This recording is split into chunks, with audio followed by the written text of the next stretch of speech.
28th. You told me a while ago it was the 27th, so I made all sorts of reservations based on that, and then I found out Sunday's the 27th. Yeah. Okay. Well, I'll be in town on. Go have lunch with Carolyn. Carolyn? No, I'm not. I'm not going to be there. I'm going to be in Phoenix on Sunday. Oh, okay. Because I was thinking I was basing everything on your date, not when the the Sunday, Monday. Yeah, I'm sure. Yeah, Monday's the return date. Yeah. Yeah. So 25th and 26th is when they're having the United Games thing. Let me look here. Yeah. Yeah, I arrived back in town on Monday at 2:34. Okay. I'll catch up to you.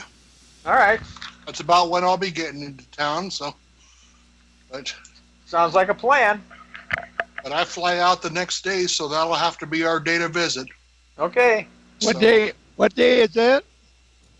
Monday the 28th. Monday the 28th. What? Oh, Monday the 28th. Now you're not going to be there because you'll be in Nevada. But you're talking about the one in Utah, right? No, he's not going to be there. He's going to be home on the 28th. Oh, I see. I'm flying to Phoenix to go meet with Wes McFarland on the. Yeah, see if you can't talk McFarland into getting back in the United Games because it's really going to get exciting now. Mm-hmm. No promises, but I'll do my best. Did everybody get my email? I forwarded it to everybody. Yeah. Everybody forwarded it on to everybody else because you really want to get well. First of all, I'm setting a goal of getting 10 new players between now and the 30th, and it should be pretty easy. Just go to any place where a bunch of alums hang out, whether it's a sports bar or a restaurant, any place where alums hang out, and you should be able to get 10 at one sitting. Because people are fanatical about NFL, they're doubly fanatical about college. Mm-hmm. The ones that are alums from particular universities, and you're really lucky if you can find one that was a player. But you can't look for that. But set yourself a goal for at least 10 new players, getting them from whatever source, and sports bar is where you're going to find your most success getting them. And I know, Reverend Dave, you can't go into a sports bar, but hang around outside. Sponsor somebody who can. Yeah, there you go. Just hang around. Just hang around the parking lot, kind of lurk when somebody goes in or comes out. Mm-hmm.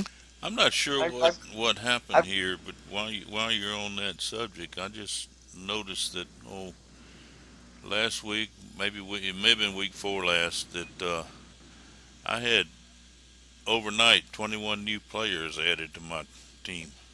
Yeah, they came in. I've had that same thing happen. Not 21, but I've had 6. I woke up and I had 6 new players on my team. I said, "Whoa, that's pretty nice." You never know where they're going to come from. I didn't turn them away. But No. And when the NFL, when the NCAA thing kicks in, it's going to explode because that's when you're really going to start to see some growth. I got a few people that they wanted to be part of it, but they didn't want anything to do with the NFL last fall or whenever it was. They were more interested in NCAA. Well, now they're ready. So here's a suggestion. Here's something I'm going to do. Every university, if you go into Facebook, just key in for groups, and let's say, Dave, you want to go to Ohio State. and say groups for Ohio State, and you're going to pull up probably 20 or 30 of them, if not more. Every one of you guys that you're nearby a university, just go to Facebook and go into groups and type in that university group, and you'll pull up a bunch. And just mark it. What you might want to do, and something I found I have good success with doing this, is once you've joined the group, it takes usually 24 hours before the moderator accepts you, and then you're into the group. But then go to each. Rather, you can put a posting up for the whole group, which is I always do as well. But then I'll go to the individuals. You click on the number. If, let's say there's 20,000 people in the group. Click on that number, and each individual name will pop up. And you can send each individual a message and say, hey, we're both members of the Ohio State, whatever the name of the group is, and I thought I'd just share something with you, and just put in a real short little blurb about something about your Facebook, and then a link to your registration page, and then just go through and pick off 100 names and just do that to 100 names, and you'd be surprised how many people you get to join you. That'd be a good thing. They won't get you for spam. No, not at all. No, because if you introduce yourself by starting off, say, hey, we're both members, I'd share something with you, and since you identify yourself as a fellow member, they won't say anything. Okay. Well, that's interesting. So anyway, with the NFL and the NCAA, plus at the same time we'll still also have baseball, which will really be heating up coming up at the end of the year, and we'll have NBA basketball and NCAA basketball coming up. So between our checks should start to get progressively larger. I hope so. I'm not complaining about what I get now, but I'll do. No, I'm not either. But I'm looking forward to what's coming up. When you have, we got over 4,000 games, 42. But the counting NCAA football and NFL football, and are we going to be able to play preseason football with? I doubt it. NFL? No, I don't think so. They didn't last year because they don't get the feed from the pre-games. Oh. Or they didn't last year. I don't know if there'll be a situation where they'll get them this year. Well, we didn't start till Thanksgiving last year. Right, but even at that time though, when they were talking about getting the football in before the preseason started, or before they said that they couldn't cover preseason games because they couldn't get the. This year it's any different because, like I say, they didn't really get the thing off the ground because they kept getting delayed. We were supposed to start with the start of the NFL season. Mm-hmm. Then it got pushed back a couple of weeks and pushed back, and finally it was Thanksgiving before it got off the ground. So it was late, and we had just look at the activity we had already at that time. Here we are, and you've got a full 30-day lead time to load up your players with prospects, and man, it's going to be exciting. And is when you bring someone in as a player, I don't know. Can we communicate with our players that we bring in or not? I don't know. I can't. No, we can't. Doggone it. That's right. They don't give us the email addresses for the players.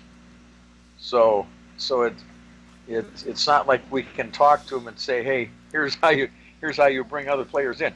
If you bring them in personally, face to face, then you can show them how to bring other players in. Mm-hmm. But if you bring them in by the internet, you have to rely on their ingenuity to bring other players in. Mm-hmm. Okay. I see Carolyn's close to the top of the leaderboard for United Games. Carolyn? I thought Carolyn was. Carolyn Piper? I saw Carolyn. I thought it was hers. She hasn't played in months. Oh, I didn't know that. Yeah, she hasn't. It must be a different Carolyn. I saw. Must be a different Carolyn. Yeah. I saw something on the Live Sports app page for Skype, and they mentioned Carolyn. And I thought it was your Carolyn. No, I bet that was that Carolyn. What's that other Carolyn's name from Las Vegas? I don't know. Netsky or yeah, she plays a lot. She's from up in Vegas. Her and her husband. Oh, okay. Yeah. Yeah, I just assumed it was your Carolyn because I knew she was doing good when she played. Yeah. No, she's not a basketball fan, and she's doesn't like to sit through a whole baseball game. But football, she's all geared up for now. But okay. Then when the football starts, then you might see her at the top of the leaderboard because she's unconscious.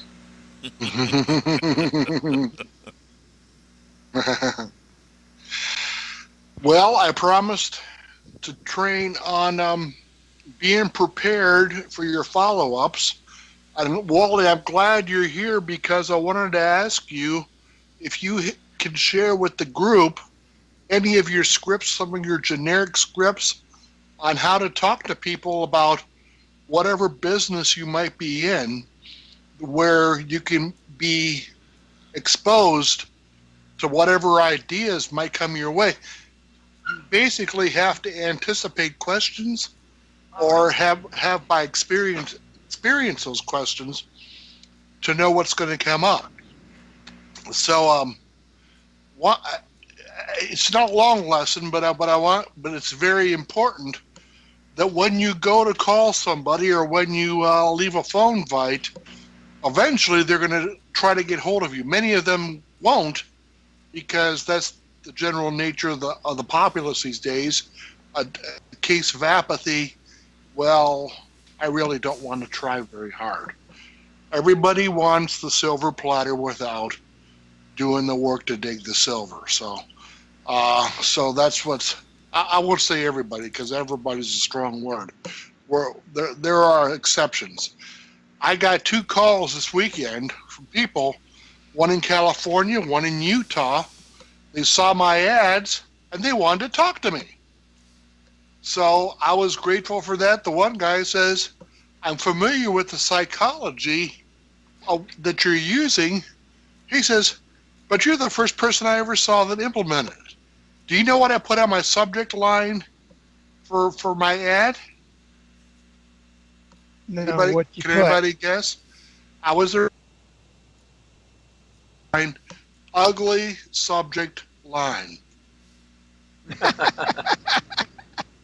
And I wrote on the body of the letter, I wrote, people tell me that ugly subject lines sell.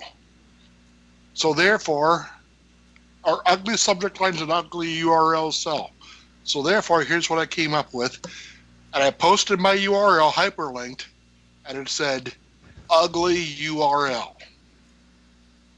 Then I put my name, email address, phone number, Skype address, and a Bible verse underneath that.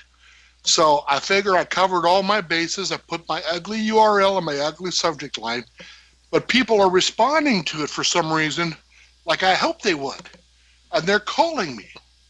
So what do I say when they call me? I said, well, I just want to talk to people. I said, most people don't want to talk when it comes to the phone or when it comes to face-to-face contact. And I said, so I'm just trying to find out which people I generated interest in enough who want to approach me either with their business or they want to have a look at my business. And that's all I ask. Just look at it. If you don't see anything you like, don't worry. No one business is for everybody.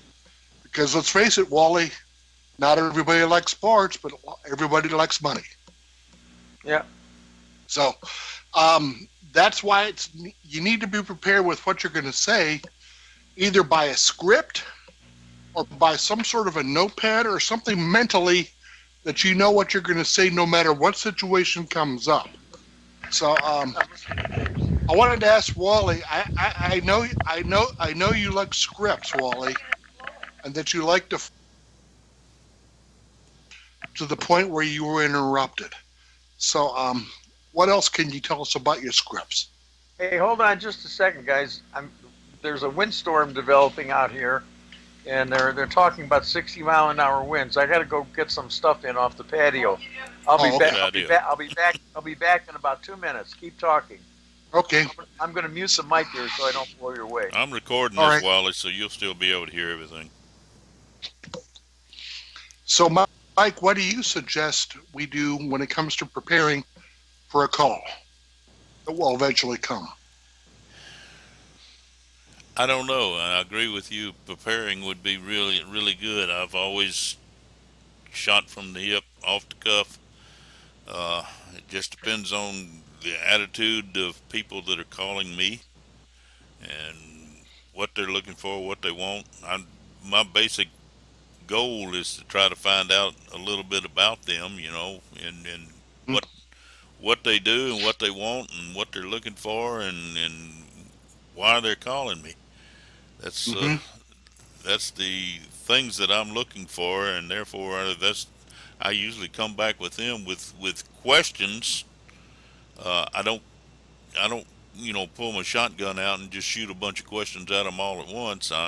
But I try to carry on a normal conversation, but in the conversation I try to feed those questions in, form. You know about form.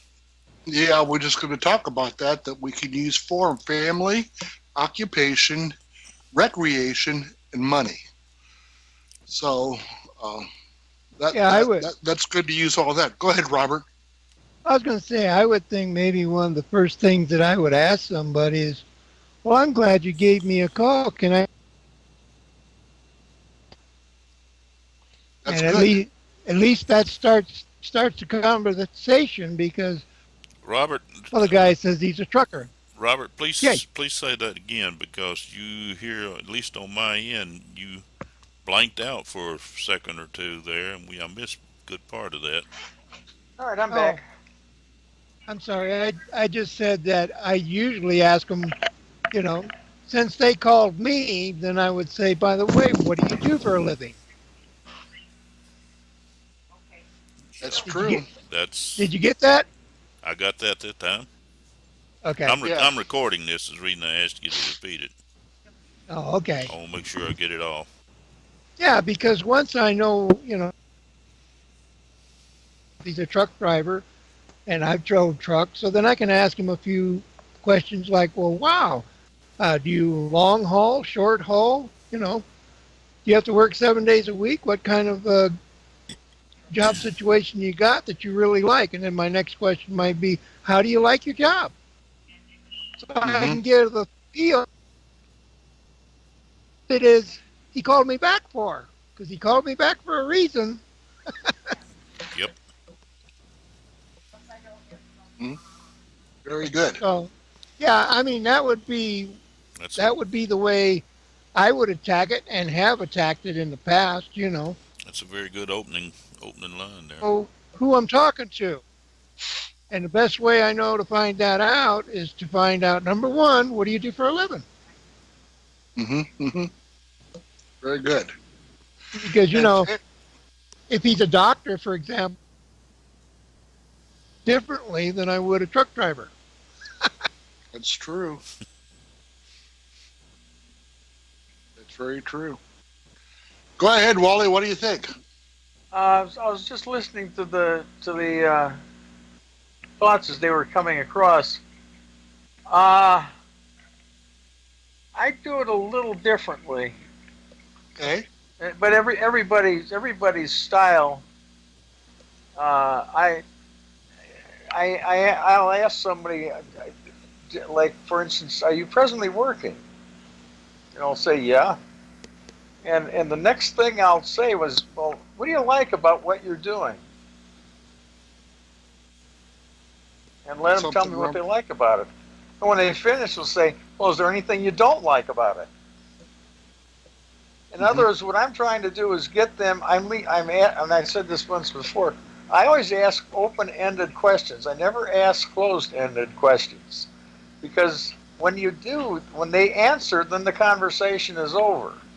Then you have to come back with another question, and pretty soon it begins to sound like an interrogation, not a conversation. Basically, Right. So by I agree. by opening them up, by saying, hey, what do you like or what do you don't like? Say you can use those two phrases on just about anything. Your family. What do you like about, are you married? Yeah, what do you like about being married? You can make almost a joke out of it. what you're doing there is you're not giving them the opportunity to say yes or no. Absolutely. Amen. Yep. That's it. That's it. If you ask a closed-ended question, there's always the chance they're always, it's a 50-50 that they can give you a negative answer. Very But true.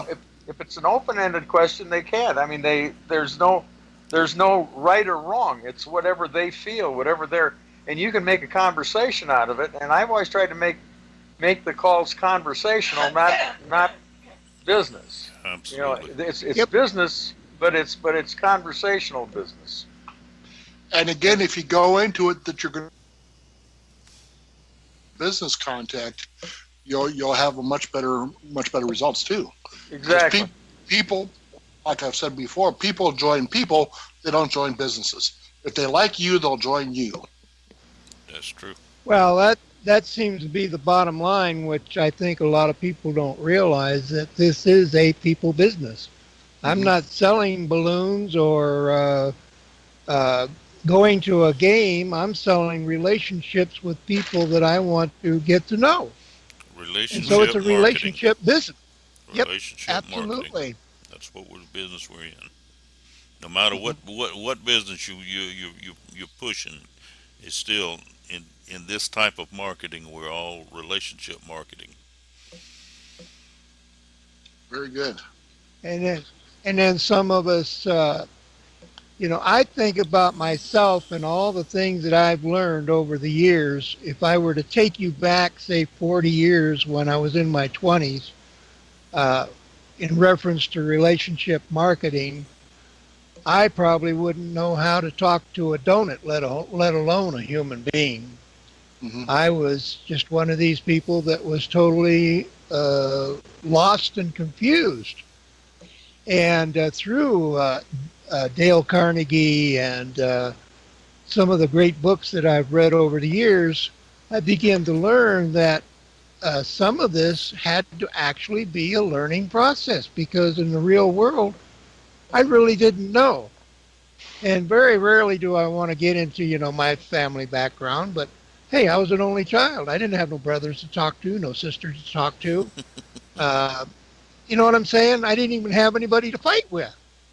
And so there were a lot of things that people generally learn within a family, especially if you have siblings, that a child who's an only child just doesn't learn. Okay? Now, I will rephrase that. In one hand, though, as an only child, I probably learned a lot of things that siblings may never learn. Because they're always at each other's throat. Yeah, so it sort of evened out. Yeah, so it evened out. I mean, on one hand, I have got a lot of advantages, but on the other hand, I'm walking around with a cane not knowing how to use it. But that's where I think I originally got into marketing, not to sell, not to become rich, but to learn how to communicate with people. Isn't that strange? Mm-hmm. That's good. That's great. That's what we all should be doing. Yep. Yeah. And I can say very honestly, I think I have learned how to communicate 1,000% better than I did 40 years ago. I'll guarantee you that. I tell you one thing Mm-hmm. that helped me, and this was when I was younger. I actually went to the Dale Carnegie School and took the Dale Carnegie course, How to Win Friends and Influence People. And that has made all the difference in my life, not just in business, but personally as well. So Yep. I, I would totally agree with that. Mm-hmm. and I don't even know if they still have a Dale Carnegie School anymore. It's been so long since I was there, but uh, if they do, I highly recommend, people coming into this business actually getting the book will help. Actually, going to the school made all the difference in the world in my life. I'll bet you they got recordings, Mike, on YouTube. They, They, well, they got, probably do. they got, I haven't I looked. know They they probably have do. Dale Carnegie stuff on video. Well, I know they got his stuff on there, but I don't know about recordings of school classes and stuff. But they might now. Yeah, I I wouldn't be think surprised. it's just like all of us talking here right now.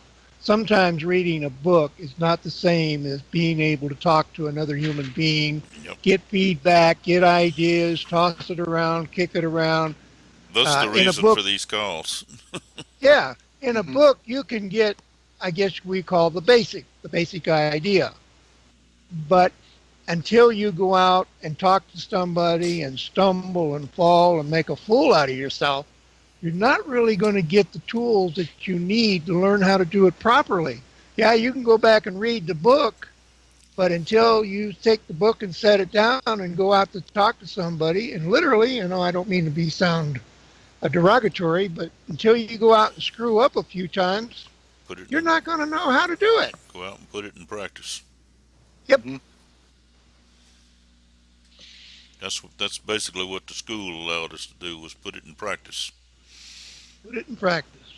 I remember one of the best sales I ever made in my life. My boss, Bill Mayfield, told me, Robert, when that man starts sweating, you set the pen down on the paper, you put your finger on the pen, put your eyes on your finger, and shut up.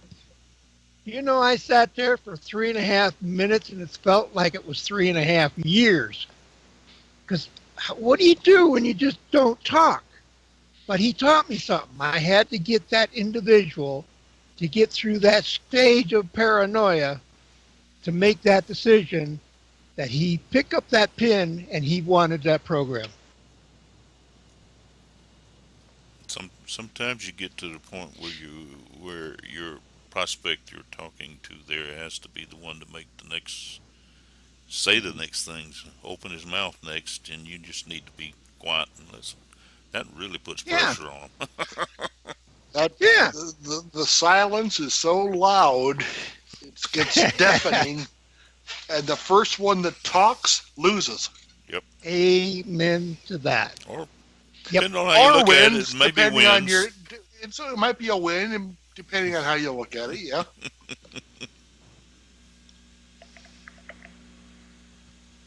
Yeah, what there But- I can't remember the name of the guy, but there was one guy that said when you get into sales, the first lesson that you can learn that will benefit you more than anything else is get some tape and put it over your mouth. Yep. It's about the size of it. Oh, by the way, for those who don't know or who didn't hear when I first got on, I paid for my trip to Utah and Arizona. Oh, I'm congratulations. I'm coming out. You're coming out.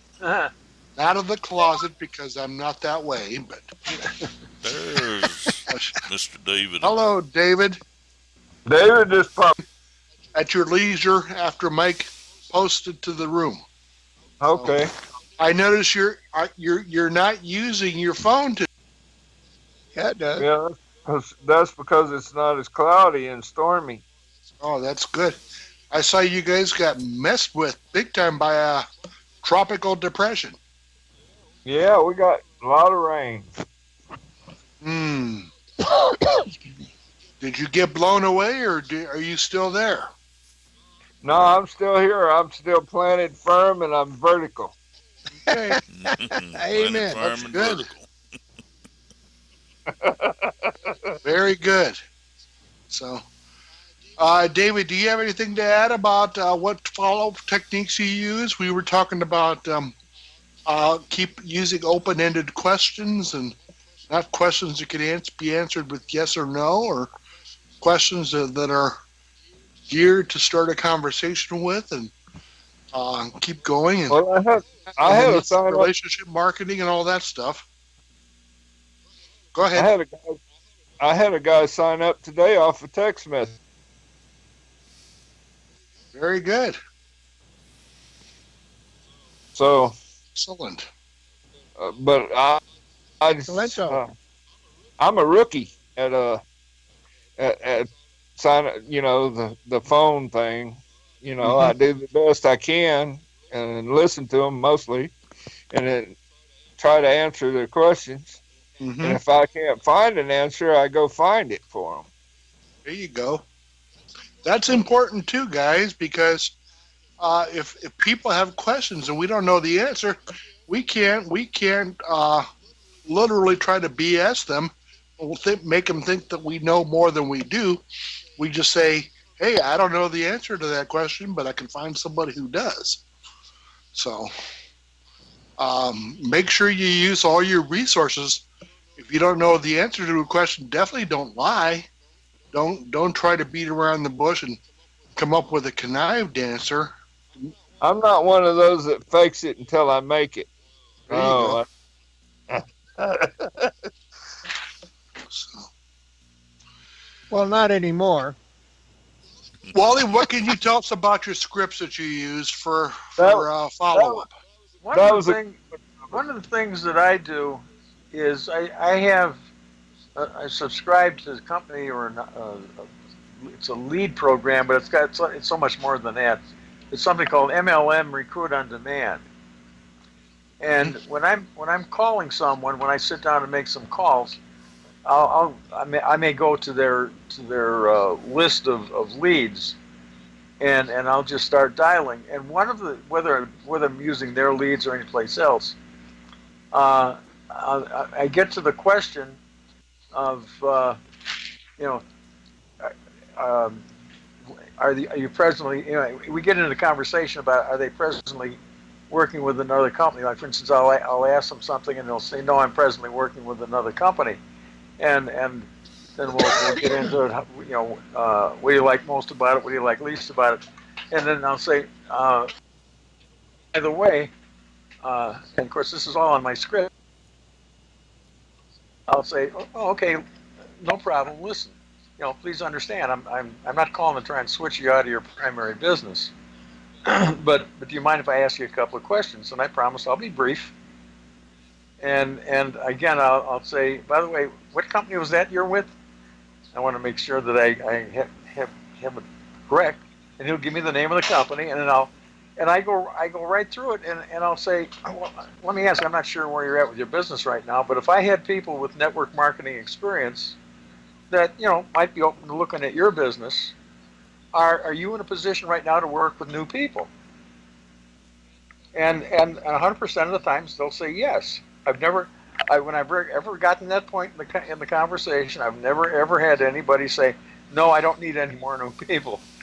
And I'll say, okay, great. I have a system that connects people like you and me together with other network marketers.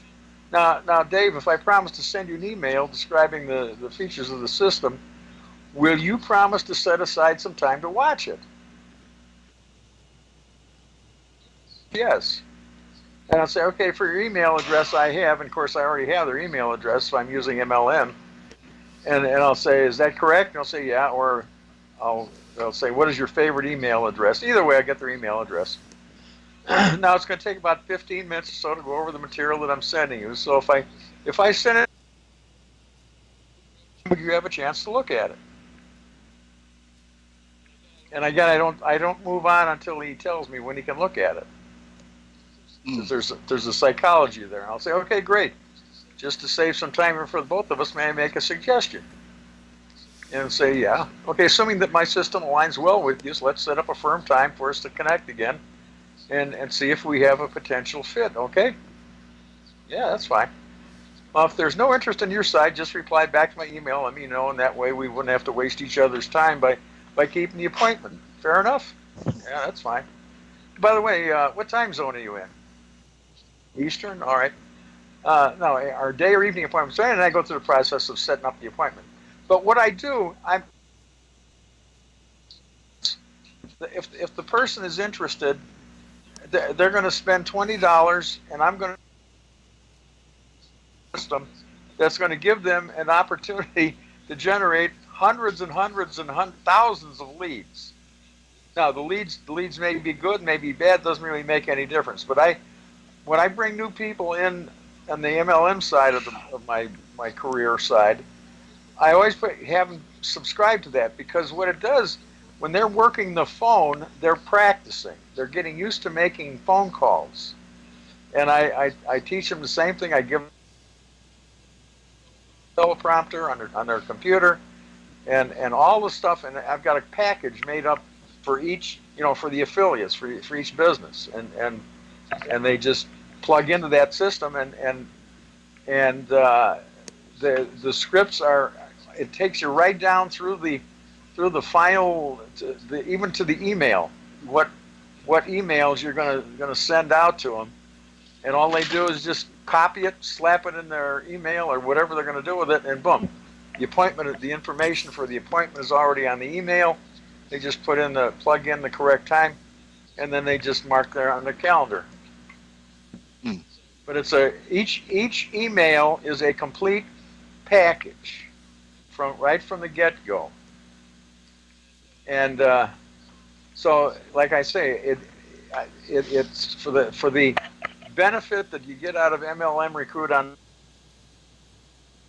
I just like to use it because it's a fallback position. When I've got a complete no on the other end, rather than say, well, okay, have a nice day, I can go in my script. It says, you're working with another company. If they say yes, I say, go to the MLM ROD switch. And so I scroll down real quick, and it's color coded, so I don't have any problem. My regular script is in red, and my MLM Recruit on Demand script is in green. So without even missing a beat, I just run the cursor down on the side of the screen till I hit the green print, and I say, oh, hey, okay, no problem. Listen, I don't want to try and talk you out of your primary business, and then we go into that script. That's good. Very good. Can I make a suggestion here to you and the rest of the group, as far as that goes?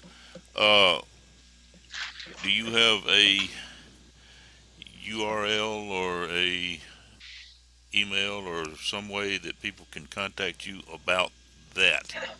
And if you do, go to our winning team system Skype site and post it there, because there's a lot of people who see this video and hear what you're saying might want to know more information. I know we got 5 people here tonight, but there's more than 5 people that'll actually wind up seeing this video before it's over with. So, well, what I can do, I don't want to post all the scripts, because I've got probably, I don't know, maybe 100 scripts made up. I wasn't suggesting posting the scripts, but maybe just posting the contact every conceivable situation there is. But what I would do, in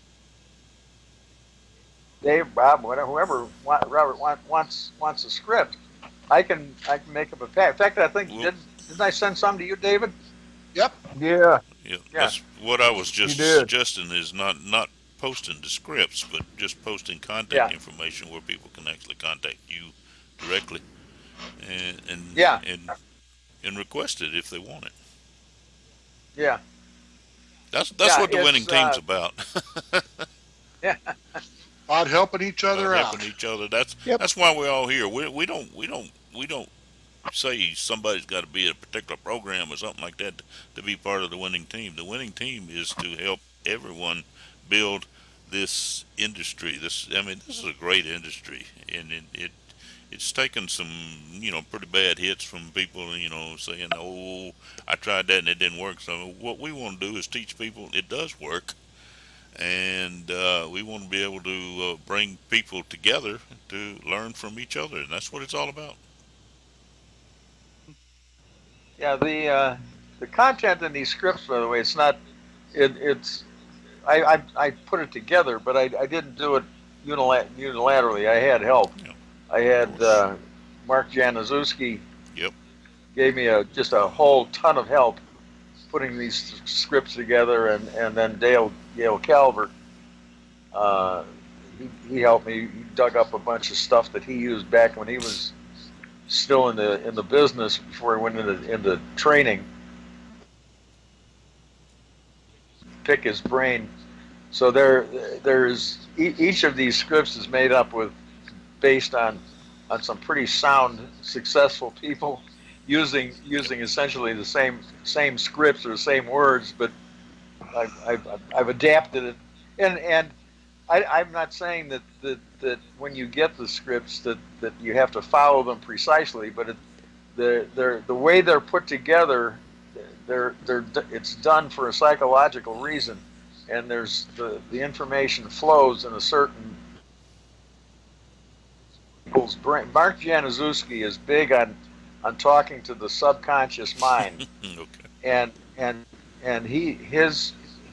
I picked up a lot of information on his stuff. He has a training program. It's a free training program. Is without a doubt the best thing I've ever seen. It's like 32 modules, and inside of those modules are probably 10 to 40 modules besides. They're short modules. They're three. The information that he's packed into those modules is just unbelievable, and much of what he does, he talks to the subconscious, and he a lot of that comes from Big Al, or yeah, Tom Big Al Schreider. Hmm. I subscribe to both those gentlemen, and they're both great. And I get emails just about every day from one or the other, or both. Yeah. And by the way, if you want to look for Mark Januszewski, that's a hard name to spell. Easier to spell. World's laziest networker is what he goes by. Right, Mark J, the world's laziest networker. So, and Tom Big Al Schreider is pretty recognizable too. Yep. Yeah. Up here comes the storm, Here Wally. it comes. Another alert. Hold on, let me shut the mic down so we don't. Well, recorded this. This has got a lot of valuable information, and does anybody have something they want to add to this? Or can I go to the bathroom? Well, if you raise your hand, we'll let you go. Oh.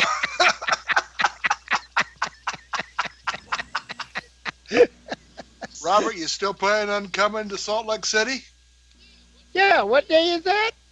It's the 24th and the 25th. Wait a minute. Hang on. I think it's the 25th. Sure. It's the 25th and the 26th. 25 and 26. Okay. And I got a room. I got a room by the airport with a shuttle, so I won't have to drive anywhere. And you in? I am staying at the. I'll tell you what. I'll email it to you. I'll email you my confirmation. Oh, okay. That way you'll get the address and everything. Okay. But for 4 nights, it's about $500. So I thought that's pretty good. But then they give us breakfast, and it's a king size bed, and if you want to sleep on the floor, if you want to sleep on a rollaway bed, you can. But it's a king size bed, and I promise I won't bite.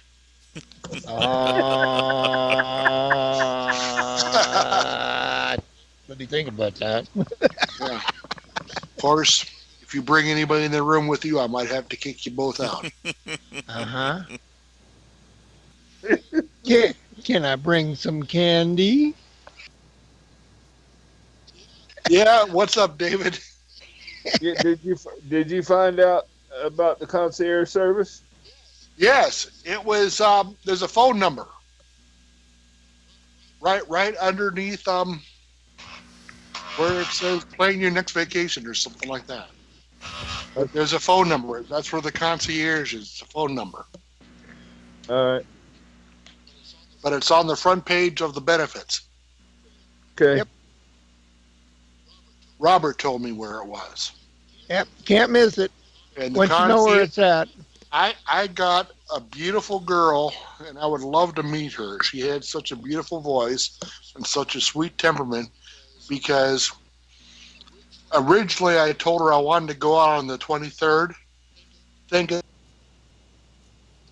the 24th and the 25th, and I'd be leaving Salt Lake City on the 26th. And Wally was coming home on the 27th. But then the girl told me the 27th is Sunday. So that I knew the United Games thing was Friday and Saturday. And that threw me off. So I reconsidered and